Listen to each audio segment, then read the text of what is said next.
대선이 이제 사흘 앞으로 다가온 가운데 선거 전 마지막 주말을 맞이해서 주요 대선 후보들이 서울과 수도권 등지에서 표심 잡기 경쟁을 벌이고 있습니다. 이런 가운데 안철수 후보는 광주에서 뚜벅이 유세를 사흘째 이어갈 예정인데요. 네, 이 시간 세 분의 정치평론가와 함께 사흘 앞으로 다가온 대선 전국 분석해 보겠습니다. 예.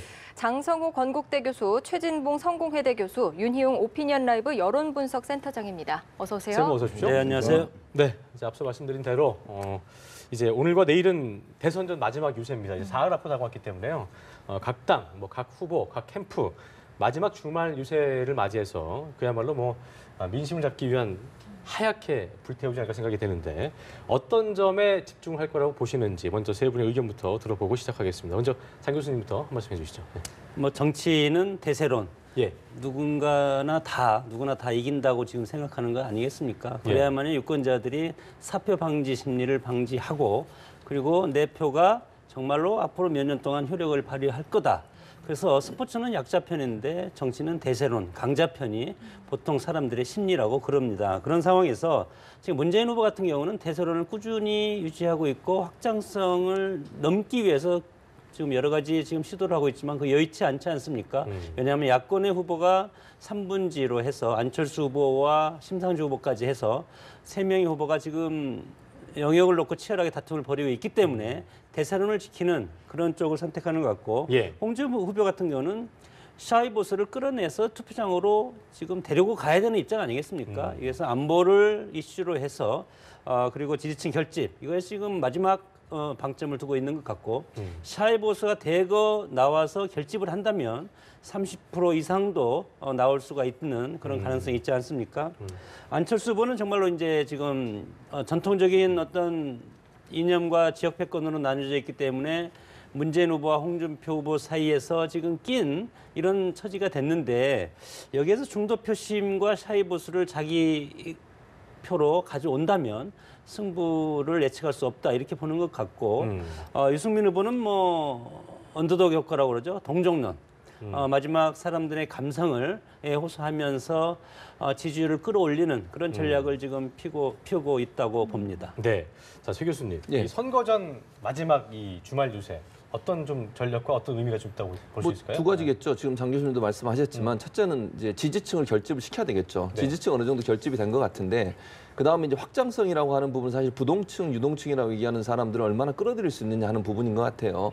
그런데 이제 소수 정당의 후보라고 할 수 있는 유승민 심상정 후보 같은 경우에는 소신 투표를 지속적으로 강조할 겁니다. 그러니까 나한테 지지하는 표가 사표가 되지 않는다. 그것이 결국은 정치를 바꿀 수 있는 표가 될 것이라고 주장을 할 것이고요. 그러면 전략적 투표가 아닌 소신 투표를 끌어들이는데 방점을 두고서 지지를 호소할 가능성이 있고 문재인 후보 같은 경우에는 이제 경북 지역에 어제도 갔었고요. 오늘은 물론 이제 서울 경기 지역을 집중적으로 공략을 할 것 같지만 경북 지역에 있는 떠다니는 표실 아직도 후보를 명확하게 정하지 않는 표 중에 일부를 끌어오려고 노력할 가능성이 있습니다. 그것은 결국 대세론을 굳히면서 50% 이상의 절대적 지지를 해달라고 하는 호소를 할 가능성이 있고요. 홍준표 후보 같은 경우에는 역시 이제 TK 지역을 집중 공략할 가능성이 있죠. 물론 서울도 오늘 오기로 했습니다만 TK 지역에 사실은 안철수 후보와 홍준표 후보 사이에 왔다 갔다 하는 아직 표심을 완벽하게 정하지 않은 사람들한테 소신 투표를 하라고 얘기를 할 가능성이 있습니다. 왜냐하면 안철수 후보를 지지하는 중도 보수층은 사실 전략적 선택이거든요. 그러니까 안철수 후보의 이념적인 성향이나 이데올로기를 지지하기보다는 문재인 후보의 대항마로서 안철수 후보가 가능하다고 믿었기 때문에 지지를 해왔었는데 그 부분에서 일정 이제는 소신 투표로 돌아서 달라 본인이 문재인 후보의 대항마가 될 수 있다고 주장을 할 가능성이 있다고 보고 이제 안철수 후보 같은 경우에는 이제 보수 중도층을 잡아들여야 되는 상황이지 않습니까? 그래서 어쨌든 TK 지역, 서울 지역에 있는 보수 중도층의 민심을 끌어들이기 위해서 본인은 새로운 정치를 하겠다는 의도를 또다시 강조할 가능성이 있다고 보여집니다. 네. 자, 윤희웅 선생님도 할 말씀 해주시죠. 네, 어쨌든 좀 막판이기 때문에 지금 유권자들이 여론조사 공표도 금지된 기간이기 때문에 어떤 전략적 표심을 드러내기에 어쨌든 충분한 정보가 제공되는 것은 아닌 그런 상황입니다. 그런 상황에서 지금 후보들 측에서 할 수 있는 것은 최대한 이제 유권자들 많이 만남으로써 이제 본인 접촉면을 넓히면서 어쨌든 지지를 이제 확장하는 그 전략밖에 이제 사용할 수가 없는 그런 상황이긴 한데요.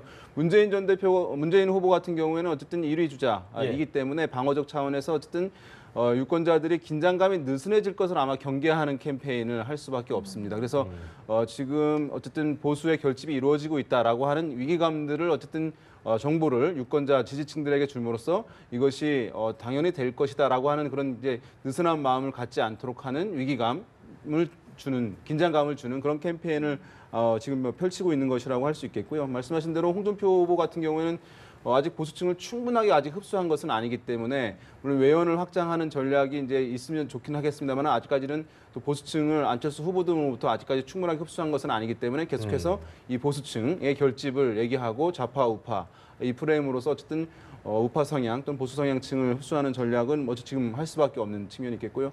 안철수 후보는 지난 총선에서야 아마 기억을 떠올릴 것으로 보여요.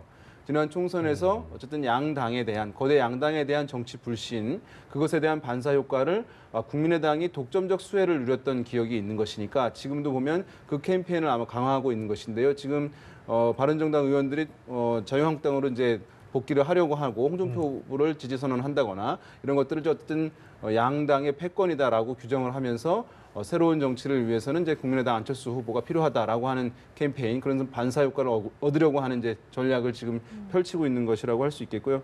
나머지 유승민, 심상정 후보는 말씀하신 대로 어쨌든 지금 그 이른바 정체성에 부합하는 인물을 찍어달라 당선 여부와 무관하게 그런 소신 투표를 강조하는 캠페인을 벌이고 있는데 각자 어쨌든 후보들이 나름 맞는 그런 전략들을 택해서 치열한 경쟁을 벌이고 있어서 과거에는 군소 후보들이 실제 득표율에서 실제 사전 조사보다 떨어지는 결과를 많이 보였거든요. 그렇죠. 그런데 이번 같은 경우는 과거와는 좀 다른 패턴을 보일 것으로 보여요. 그러니까 군소 후보들도 최종 득표율에서는 사전에 나왔던 여론조사의 지지율보다 오히려 높아지는 그런 결과가 나올 가능성. 그것은 유권자의 높아지는 의식 수준. 그러니까 관행과 반성에 의한 투표가 아니라 스스로 판단에 의해서 하는 투표 이런 현상이 강화된 것으로 볼 수 있습니다. 그래요. 예, 윤 센터장님께서 우선 그러면 문재인 후보가 유권자들의 긴장감을 느슨해지는 것을 경계하는 전략을 펼칠 것이다 예. 이렇게 설명을 해주셨는데 문재인 후보가 홍대에서 프리허그 행사를 진행하기로 했거든요. 장 교수님께서는 이거 어떻게 보세요? 선거 캠페인 중에 가장 좋은 것이 스킨십입니다. 예. 그래서 정치인들이 보면 무조건 악수하지 않습니까? 그래서 저한테도 가끔 누가 악수하면 정치 생각이 있지 않나 이분이 그런 생각을 하는데 악수해서 역사는 역시 진화하는 것이 아닌가. 선거 캠페인도 진화해서 지난 대선 때 정동영 후보가 이렇게 프리허그를 많이 하고 다니지 않습니까? 이런 상황에서 정의당의 심상정 후보도 프리허그를 지금 보니까 많이 하고 지금 정치인들의 트렌드는 프리허그가 아닌가. 그래서 정치인들은 물론 스킨십도 중요하지만 문재인 후보는 25%가 넘으면 사전투표가 넘으면 예. 프리허그를 홍대에서 하겠다 이런 약속을 하지 않았습니까? 예. 신뢰 정치인들의 신뢰를 보여주는 어떤 이중적인 포석이 있다. 약속 지키기를 보여주는. 보여주는 신뢰가 있고 뭐 두 가지죠. 뭐 1타 뭐 3피라는 그런 얘기도 있지만 네. 여러 가지 효과가 있습니다. 친밀감을 보여줌으로써 이것을 영상을 타고 전 국민한테 이것이 전파가 될 것이고 정말로 이렇게 본인들의 어떤 여러 가지 약속을 지키는 정치인 이미지도 있을 것 같고 다목적 포석으로 이것을 오늘 하는 것이고 이 이면에는 어떻게 보면 아전인수격인 그런 해석들이 지금 많지 않습니까? 각 당이 사전투표율 25%가 넘은 것은 다 자기 당이 유리하다. 뭐 홍준표 후보도 그렇고 문재인 후보도 그렇고 안철수 후보도 그렇고 그런 상황에서 대세론을 잡기 위한 형식적인 이벤트일 수도 있고 이것은 하나의 큰 전략이라고 볼 수도 있고 그렇습니다. 네. 알겠습니다. 자, 문 후보가 이제 프리허그 행사를 한 것에 대해서 20대 남성이 암살하겠다 이런 글을 이제 인터넷에 올렸는데 자수를 하긴 했지만 예. 그래도 이런 안전 문제는 조심을 해야 될 것 그렇죠. 같습니다. 그러니까 홍대에 엄청나게 많은 사람이 몰릴 거예요, 오늘. 그렇다고 하면 안전 문제가 중요한 이슈가 될 수밖에 없죠. 예, 예. 잘 기억하시는 것처럼 예전에 그 박근혜 전 대통령이 커터칼로 테러를 당한 적도 예. 있었지 않습니까? 그걸 예. 상기한다고 하면 군중이 많이 모이다 보면 사실 경계, 그러니까 안전이나 이런 문제가 중요하게 떠오를 수밖에 없는 상황이에요. 또 대통령 같은 그런 경우를 할 수가 없는 상황이지 않습니까? 접촉면을 늘려야 되고 사람들과 프리허그를 하기 위해서는 줄도 서 있고 경호하는 데도 한계가 있기 때문에 이 부분을 민주당 측에서 어쨌든 뭐 사설 경호를 쓰겠지만 네. 잘 준비를 하셔야 돼요. 혹시나 후보에게 뭐 위해를 가하거나 아니면 안 좋은 일이 발생했을 땐 그것이 또 선거가 얼마 남지 않은 상황에서 부정적인 요소로 작용할 가능성이 있기 때문에 참여하시는 분들도 좀 주의를 해주셔야 되고 또 민주당 측에서도 잘 준비를 해서 안 좋은 불상사가 발생하지 않도록 하는 준비가 필요하다고 생각이 그래요. 됩니다. 네. 자, 홍준표 후보는 오늘 여의도 당사에서 국민 대결집 대국민호소 어떻게 보면 보수 대결집을 얘기하는 걸 수도 있을 텐데 막판 뒤집기 총력전에 나설 예정인데요. 일단 이런 부분들이 좀 도움이 될 것인지 예상해볼 필요가 있을 것 같습니다. 네, 뭐 지금 이제 국민 대결집 보수층들 어쨌든 다 결집시키는 캠페인 막판에 이제 펼치고 있는 것인데요. 이번 선거에서는 사실 가장 핵심적인 것이 이후에 이제 변수라고 할까요? 그것이 가장 핵심적인 것은 이 보수층들의 이제 표심이 과연 전략적으로 어떻게 드러나는가, 구현될 것이냐 여부가 사실은 핵심이라고 할 수 있을 것 같습니다. 지금까지 예. 이제 보면은 부동층도 사실은 이전에 비해서 이제 선거 막판인데도 불구하고 일정 수준으로 있는 것인데 거기에는 과거에는 부동층이라고 하는 것에 보면은 기본적으로 야권 성향층들이 비율이 상당 부분을 차지했는데 지금의 부동층들 같은 경우는 보수 성향을 지닌 분들이 부동층에 많이 포함되어 있습니다. 그만큼 이번 선거에서 누구를 선택할지에 대한 고민이 다 끝나지 않았음을 이제 보여주는 것이라고 할 수 있는데요. 특히 또 보면은 사전 투표에서 대구 같은 경우는 다른 지역에 비해서 사전 투표율이 낮았거든요. 예. 그것은 이제 후보 선택에 대한 고민이 있다는 것을 일정 부분 의미하는 것이기도 한 것이기 때문에 그래서 홍준표 후보는 이제 이 얘기를 이제 하고 있기 때문에 사실은 뭐 막판에 일정 부분 그런 이제 보수층의 결집이 홍준표 후보로의 이동이 일정 부분 있을 가능성이 있고 또 최근에 있었던 바른정당 의원들의 어쨌든 홍준표 후보 지지 선언도 보수층에 결집하는데 또는 이제 PK 지역에서 다소간 보수층의 지지를 개선하는 데 있어서 도움이 될 것으로는 보이긴 합니다. 다만 이제 이것이 내부에서 친박계 의원들의 목소리도 나오고 이러면서 이른바 이제 국정농단 때의 사건들을 좀 상기시켜주는 그런 이제 부정적인 효과도 일정 부분 있었기 때문에 그 이제 보수층에 결집하는 것이 과연 큰 폭으로 이루어질지 다소가 이제 그 완만하게 될지 그건 지켜봐야 할 필요가 있을 것 같습니다. 예. 네, 이런 가운데 홍준표 후보가 김종필 전 총리 자택으로 찾아가 예방을 했거든요. 김 총리는, 김 전 총리는 또 격려를 했다고 해요. 이 부분이 좀 보수층 결집에 어떤 영향을 줄 수 있을지 분석해 주시죠. 뭐 상당한 영향이 있을 가능성이 크다고 봅니다. 보수적인 가장 대표적인 상징성이 있는 김종필 전 총리 아니겠습니까? 예. 두 가지 측면이 있다고 봅니다. 현재 대선 후보 중에서 충청표가 없다는 거, 그리고 과거에 자민련이라든가 이런 정당을 통해서 충청을 기반으로 정치를 했던 김종필 총재.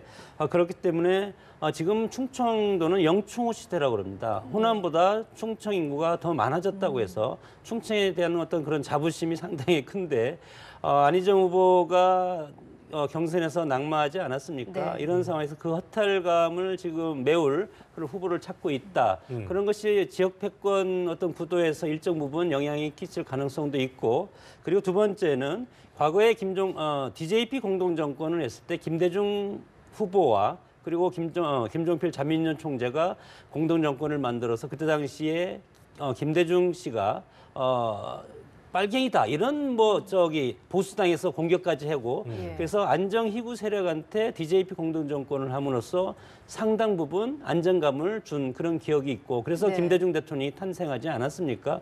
그런 차원에서 두 가지 포석이다. 홍준표 후보 입장에서는 안보를 강하게 내세움으로써 문재인 후보와 지금 각을 세우고 안보적인 프레임으로 가야만이 샤이 보수까지 끌어내서 본인한테 지지를 끌어낼 수 있지 않겠습니까? 이 두 가지 포석에 딱 맞는 분이 김종필 전 총재고 이런 상황에서 김종필 전 총재 어제 한 멘트를 보면 이것은 분명하게 문재인 후보를 비난하고 그렇죠. 그리고 홍준표 후보를 지지한 그런 의미로서 명확하게 표현을 했다고 봅니다. 네. 예. 그러니까 이런 김종필 그 예전 총재의 방문이 어떤 중도층의 표심, 뭐 충청권도 그런 표심이 있겠고요. 그런 거 어떤 그 유동성에 있어서 도움을 줄 수 있을지. 도움을 줄 수 네. 있다고 보죠. 그러나 이제 얼마나 큰 파괴력을 가질 그렇죠. 거냐는 이제 시기적으로 약간 좀 한계가 있다고 봐요. 지금 이제 얼마 남지 않았지 않습니까? 선거가 지금 뭐 한 4일 정도밖에 안 3일 남았죠. 예. 3일밖에 안 남은 상황에서 파괴력이 얼마나 줄 거냐는 그건 의문이긴 하지만 그럼에도 불구하고 김종필 전 총리가 갖고 있는 어떤 상징성, 특히 충청에서의 상징성은 크다고밖에 볼 수 없는 거거든요. 그러니까 충청층의 일부 지지층들이 홍준표 후보를 지지하는 쪽으로 돌아설 가능성은 충분히 있다고 저는 봅니다. 그래서 충청 지역 같은 경우 어느 한 후보가 맹주가 되는 상황이 아닌 상황이어서 표를 나눠 먹어야 되는 그런 상황이지 않습니까? 이런 상황에서는 김종필 전 총리의 홍준표 후보를 밀어주는 저런 발언들이 일정 부분 영향을 미칠 가능성은 있다. 다만 시기적으로 좀 더 빨랐으면 영향이 더 컸을 텐데 시기적으로 좀 너무 급박하게 이루어져서 그 부분이 좀 한계가 있는 것이 아닌가 하는 생각은 듭니다. 예. 자, 안철수 후보가 오늘 광주에서 뚜벅이 유세 이어간다고 그래요. 걸어서 국민 속으로 캠페인인데 어쨌든 아까 뭐 장 교수님 얘기도 말씀도 해주셨습니다만 직접 유권자들과 만나는 거, 접촉면을 직접 하는 거 자체가 상당히 좀 도움될 것 같은데 실제적으로 이제 시간이 남지 얼마 안 남은 상황에서 이게 표심에 얼마큼 영향을 줄 것이냐 그 부분도 지켜봐야 될 것 같아요. 그러니까 아직도 뭐 어쨌든 마음을 충분하게 정하지 않거나 사전 투표에 참여하지 않은 이제 유권자들이 있으니까 이것이 뭐 일정 부분 안철수 후보에 긍정적으로 영향을 미칠 것으로 보이긴 합니다. 이것이 이제 보면 안철수 후보가 그래도 기성 정치인과 다르다라고 하는 이제 이미지, 인식을 가지고 있었는데 그런 이제 차별화된 사실 캠페인을 지금까지 많이 보여주지 못했거든요. 그러니까 지금 그런데 유세차에서 내려와서 직접 걸으면서 그렇죠. 배낭을 메고 유권자들 직접 한 명 한 명씩 만나는 모습들이 기성 정치인의 이제 세를 과시하는 대규모 조직 동원에서의 캠페인과는 차이가 있어서 이것이 이제 안철수의 어떤 새 정치와 이제 부합한다고 하는 인식을 강화하는 것이기 때문에 그런 면에서 많은 이제 관심을 보이는 것 같아요. 그래서 SNS 등에서 이제 생중계도 하고 그러면 이제 접속자도 상당히 많다고 하거든요. 그런 부분에서 상당히 이제 호응을 받고 그래서 지금은 접전지이긴 한 이제 민주당 문재인 후보와 경쟁이 격돌하고 있는 이제 광주 지역을 방문하면서 이제 오늘 하는 것인데요. 이런 부분들이 저는 뭐 안철수 후보 진작에 사실은 필요했던 부분이 아닐까 사실은. 늦은 감이 예, 없지 사실은 않다 생각하시나요? 정점에 찍어서 문재인 후보와 경쟁 구도가 이루어졌을 때 이런 이제 차별화된 캠페인을 했다면 상당히 더 효과가 있었을 텐데 지금은 사실은 약간 이제 좀 한 타임 한 박자 정도 이제 늦은 점이 아마 내부에서도 좀 아쉬운 점으로 지적되지 않을까 싶긴 한데요. 어쨌든 이런 캠페인은 뭐 막판에 주목도를 높이고 효과를 높이는 데는 일정 부분 기여할 가능성이 있다고 봅니다. 그래요. 네. 한편 유승민 후보 딸이 유세 현장에서 성희롱을 당한 일도 있었죠. 이것에 대해서 정의당 심상정 후보가 뭐 위로와 격려의 논평을 내놓기도 했는데요. 또 저번 토론회에서도 뭐 굳세어라 유승민 이런 발언에서 화제가 되기도 했었죠. 경쟁 속에서 좀 훈훈한 장면이 연출된 것 같은데 어떻게 보십니까? 유승민, 심상정 공통점이 있지 않습니까? 유승민 의원 같은 경우는 한국당이라는 거대 보수 정당에서 떨어져 나온 작은 정당에서 지금 생존을 해야 되는 입장이고 그리고 심상정 후보도 마찬가지로 거대 민주당의 어떤 거대 정당에서 껴서 그보다 더 왼쪽으로 해서 영역을 넓혀야 될 공통의 분모가 있지 않습니까? 이 두 분의 공통점은 또 있습니다. 대선이 중요한 것뿐만 아니고 대선 후에 지형을 어떻게 잡을 것인가. 이것은 이번 대선에서 몇 프로의 국민적 지지를 얻을 것인가가 상당히 중요하지 않겠습니까? 여기에 더 큰 방점이 있다고 봅니다. 그런 차원에서 왜 유승민 후보를 지원해서 보수 유권자들은 유승민을 찍어라. 그것은 그 성동격서전법 아니겠습니까? 상대를 칭찬하면 다시 돌아서 내가 온다. 3단 논법입니다. 보수적인 유권자는 유승민을 찍고 진보적인 유권자는 심상정을 찍어라. 이런 멘트가 이 내용 속에는 담겨 있고 사실은 이것이 상당히 파괴적인 변수가 될 가능성이 상당히 큰 모습인데 가장 큰 타격을 입을 사람이 저는 민주당의 문재인 후보라고 봅니다. 만약에 심상정의 정의당 후보가 10%를 넘는다면 문재인 후보의 확장성이 상당히 제한되고 여기에 샤이 보수가 한국당이 홍준표 지사를 결집을 한다면 정말 박빙의 승부로 갈 가능성도 있지 않습니까? 이것이 곧 87년 대선에서 약체 노태우 후보가 그때 당시에 YS와 DJ 그리고 김종필 삼김 씨를 누르고 36%로 대통령이 된 경험이 있지 않습니까? 이런 경우도 가상을 해봤을 때 지금 유승민과 심상정 후보의 이런 여러 가지 격려와 여러 가지 지형이라든가 영역을 지금 확대해가는 이 과정은 다른 진영의 어떤 파괴적인 모습으로 작동할 가능성도 있다고 봅니다. 네. 최 교수님께서는 어떻게 보세요? 이렇게 심상정 후보가 유승민 후보를 지원하는 것, 이 부분에 다른 이면의 의미가 있다고 보십니까? 저는 소신 투표라고 봐요. 사실은 두 사람 다 비슷한 상황이에요. 유승민 후보나 심상정 후보나 소신 투표를 지금 요구해야 되는 상황이잖아요. 왜냐하면 양쪽 다 보수든 진보든 본인이 지지하는 사람은 마음속으로는 심상정, 유승민이지만 보수 진보 중에 누군가 될 사람을 밀어줘야겠다는 생각이 들면 소신 투표를 안 하게 되고 전략적 투표를 할 수밖에 없는 거잖아요.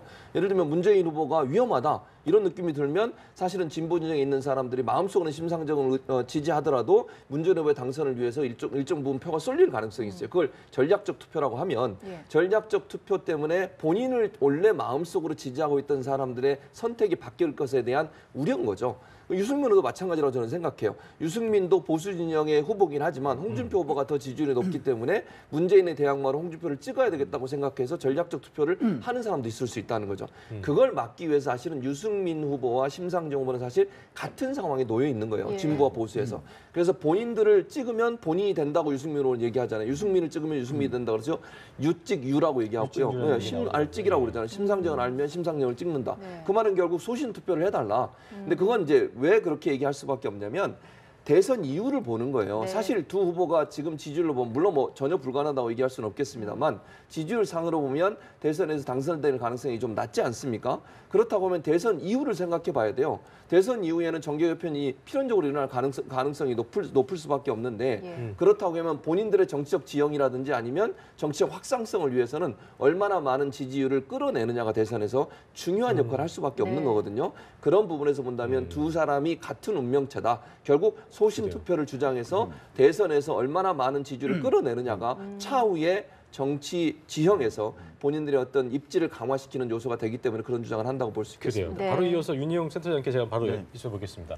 그럼 얼마나 아까도 얘기하셨지만 군소정당이 이전과는 다른 어떤 투표율을 보일 거다라고 얘기하셨는데 얼마나 많은 걸 좀 뺏어가게 될지 이 부분도 좀 저희가 관심을 갖고 지켜봐야 될 것 같아요.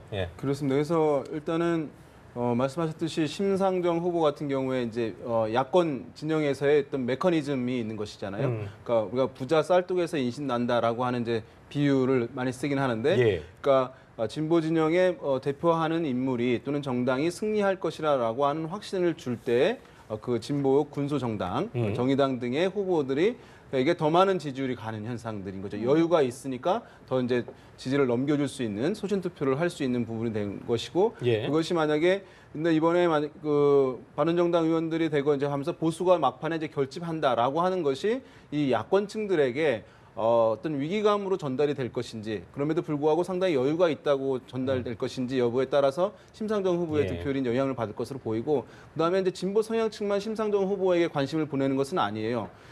한때 보면은 지난 민주당 경선에서 보면 이재명 성남시장이 이런 말을 한 적이 있어요. 중도층에서도 내가 지지가 높다라고 하는데 그것은 기성 정치를 좀 싫어하는 정치 혐오 또는 정치 반감층들이 기성 정치인과 차별화된 모습을 발견했기 때문에 지지를 많이 보냈던 측면이 있었거든요. 그런 층들이 TV 토론에서 보면 약간 모호한 화법들을 하는 기존 후보들과 다르게 심상정 후보가 분명하고 소신 있는 모습들, 쉬운 언어로 대중들에게 어필하는 모습들에 반응을 했기 때문에 사실은 중도층에서도 일정 부분 약간 정치에 대해서 반감 있는 층들이 심상정 후보에게 관심을 보였기 때문에 아마 실제 지지율은 뭐 주저리에서 될지 여부는 봐야 되겠습니다만 제법 의미 있을 것으로 보입니다. 알겠습니다. 자, 어제 마무리했던 사전투표 얘기를 좀 해보겠습니다. 전체 유권자의 4분의 1이 넘는 1,107만 명의 유권자가 참여하면서 오구 대선에 대한 오픈 열기를 실감케 하기도 했는데요. 각 캠프에서는 이 같은 뭐 열기에 대해서 저마다 장밋빛 해석을 내놓고 있는 것 같은데 일단 세 분은 어떻게 좀 분석하고 계신지 들어보겠습니다. 먼저 장 교수님께서 분석을 좀 해주시죠. 뭐 여러 가지 의미가 있겠지만 25%를 훨씬 넘지 않았습니까? 상당히 이번 대선에 26.06이었죠. 이번 대선의 국민적 관심이 상당히 크다는 것은 뭐 모두가 다 알고 있는 것이고 특히 보궐선거라는 측면에서 더 큰 관심이 있지 않습니까? 박근혜 전 대통령의 탄핵의 결과로서 그러나 지금 뚜렷한 차이는 있습니다. 진보 진영의 호남이라든가 호남권에서는 상당히 투표율이 높고 물론 세종시도 높지만 그러나 대구라든가 TK 지역에서는 상당히 충청 지역은 대선 후보가 없고 그리고 보수적인 경쟁이 덜 치열한 이런 지역은 사전투표가 상당히 낮았다. 그러나 어제 어떤 사전투표에 나온 분들이 투표를 하지 않을 분들이 나온 것이 아니고 이미 누구를 찍을 것이다 확실히 결정한 사람이 대거 나왔고 여기에는 각 당의 지도부에서 조직력이 작동했다고 봅니다. 이것은 동료 차원에서 작동이 됐기 때문에 상당히 지지율이 높은 것이고 그렇기 때문에 각 정당에서 아전인수격으로 해석하지 않습니까? 홍준표 후보도 마찬가지로 대선에서 90%가 넘으면 본인이 무조건 당선된다고 이런 것들은 샤이 보수가 결집한다는 것이죠. 이런 상황에서 어제의 이런 사전투표가 25%가 비록 넘었지만 예. 이것이 과연 9일날 투표를 다 합해가지고 지난 대선의 75%를 훨씬 넘길지 그것은 아직은 두고 봐야 된다고 봅니다. 왜냐하면 여러 가지 원인이 있지만 특히 이번 9일까지 연속 연휴가 이어지지 않습니까? 예. 그래서 황금 연휴를 미리 투표하고 즐기겠다는 분들이 상당히 많이 나와서 찍었다. 네. 이런 차원에서 물론 정치권에서 대통령의 향배에 대해서 유권자들이 상당히 신경은 많이 쓰이지만 결국은 이것이 전체적인 투표율을 올리기지는 나중에 9일 투표를 봐야 된다고 봅니다. 예. 네. 미리 한 사람이 많을 뿐이다. 이런 야. 분석도 내놓으셨는데 예. 최종 투표율이 선관위에서는 80%를 넘을 것으로 예상한다. 이런 이야기를 내놨거든요. 네, 어떻게 좀 저도 보십니까? 그렇게 비슷하게 생각을 해요. 예. 그러니까 80%가 1997년 대선에서 80.7%, 20년 만이거든요. 지금 예. 20년 만에 80% 넘을 수 있을까 하는 건데 대선과 물론 다른 선거는 약간의 차이가 있습니다. 그러니까 지방선거든지 아니면 총선 같은 경우는 대체로 투표율이 낮아요. 근데 대선은 대체적으로 지방선거나 다른 선거보다 투표율이 높았거든요. 그런 경향성을 보고 말씀을 드리면 6.4 지방선거나 4.13 총선 최근에 일어났던 이 두 가지 선거의 사전투표 비율이 어떻게 되냐면 전체 투표율이 5분의 1 정도였어요. 네. 그런데 이번에 지금 대선 같은 경우에 어제까지 끝난 그 사전투표율이 4분의 1이에요. 전체 투표율에. 그렇다고 하면 이 경향성을 그대로 한번 대입해 본다면 5분의 1 정도로 치루어졌던 대선에서 지방선거나 아니면 총선에서의 경향성이 4분의 1로 연결된다고 보면 80% 넘어선다고 저는 보는 거죠. 왜냐하면 다른 선거에서도 5분의 1 이상이 다 참여했다고 하면 4분의 1이 참여한다고 4분의 1을 그대로 대입시킨다고 하면 예. 80%를 넘는 것이 일반적으로 추론해 볼 수 있는, 물론 그거는 마지막 끝날 때까지 모르는 거지만 그냥 경향성을 본다고 하면 80% 넘을 가능성이 있다고 보고요. 그 이유는 첫째는 이제 촛불 민심인 거죠. 사실은 박근혜 최순실 게이트 때문에 국민들이 정치에 대한 관심 또 바꿔봐야 되겠다고 하는 의지가 강하지 않습니까? 특히 젊은 층을 대상으로 해서 젊은 층들이 정치에 참여하는 참여도가 높아졌고요. 또 나이 드신 분들도 이번에는 제대로 투표를 한번 해봐야겠다는 그런 의지가 강하기 때문에 그것이 결국은 물론 뭐 사전 투표가 있었고 사전 투표에 대한 홍보도 많았고 이런 부분들이 영향을 미쳤을 거지만 정치적인 어떤 관심도가 높아진 것도 사람들을 사전 투표에 끌어들이는 요인이 됐다고 저는 생각을 해요. 그렇다고 하면 결국은 이번에 투표율은 높아질 가능성이 있다. 그래서 저는 80% 이상이 될 것으로 예측이 됩니다. 네. 알겠습니다. 자, 빅데이터 분석이 최근 여론조사 그 대안으로 각광을 받고 있는데요. 일단 특히 지난 3일부터 여론조사 공표가 금지된 상황에서 빅데이터라는 게 이제 유권자 표심을 가늠할 수 있는 어떤 유일한 창구다라는 분석이 나오고 있는데 깜깜이 기간 중에 지지율이 어떻게 보면 제일 중요하잖아요. 이 부분은 어떻게 좀 추이를 보고 계세요? 그러니까 이제 선거에서 빅데이터라고 얘기하는 것이 이제 온라인 상에서 나타나는 어쨌든 뭐 어떤 후보들에 대한 언급량이나 또는 예. 이제 후보들에 대한 이제 검색량을 가지고 사실은 이제 분석을 하는 것이 보편적인 방식인데요. 네. 이것이 이제 흔히 지금은 이제 그 검색량을 가지고 후보들의 지지율로 치환시켜서 이제 보는 시각들이 일정 부분 존재합니다. 또 뭐 미국에서도 이른바 이제 구글 트렌드라고 하는데요. 후보명을 이렇게 검색을 한 것이 누가 더 많이 검색을 했는지에 따라서 그것이 이제 관심도를 나타내는 것이고 지지율로 연결지어 볼 수 있다라고 하는 데서 이제 분석을 보는 것인데 이것이 검색을 많이 하게 되면 그 후보에 대한 관심도가 높아지는 것이고 네. 또 그런 사람들 같은 경우는 긍정적인 경우에 또 실제 투표로 이어질 가능성이 높기 때문에 상당히 주목해 봐야 할 만한 이제 지표라고는 할 수는 있습니다. 다만 이것을 지지율과 바로 등치시키는 데는 약간 좀 신중할 필요가 있습니다. 왜냐하면 어떤 후보에 대해서 이제 검색을 한다는 것은 네. 많이 이미 알려진 후보는 잘 검색을 안 할 가능성이 일단 있는 것이고요. 그 다음에 어떤 사건이 벌어졌을 때 검색을 하는 경우들이 있거든요. 근데 그것이 악재, 나쁜 사건인 경우들도 있을 수 있는 것이기 때문에 예. 반드시 긍정적인 사건, 그래서 긍정적인 호감도의 증가, 지지율로 증가된다고 단언할 수 없는 부분들이 있기 때문에 예. 이것을 단순히 지지율이라고 딱 단정하기보다는 지지의 흐름에 있어서 어떤 참조와 보완 자료로 함께 이제 보시는 것이 아마 합리적인 분석이라 이렇게 볼 수 있을 것 같습니다. 네. 알겠습니다. 또 예. 선관위에서도 빅데이터는 공직선거법에서 규정한 여론조사에 해당하지 않는다고 또 얘기도까지 했네요. 예. 자, 그런데 이런 빅데이터, 소셜미디어 빅데이터가 주로 젊은 층이 많이 쓴다. 그렇기 때문에 전체 유권자의 표심을 좀 가늠해 볼 수 있는 건 아니다. 이런 분석도 있거든요. 어떻게 보십니까? 우리 뭐 여론조사 전문가 나와 계시지만 예. 여론조사를 뭐 100% 믿을 수는 없는 거 아닙니까? 그리고 사전 선거는 또 출구 조사를 할 수가 없기 때문에 9일날 출구조사, 여론조사를 한다고 해도 이것이 적절성이 있는지 없는지 상당히 유동성이 상당히 클 가능성이 상당히 크고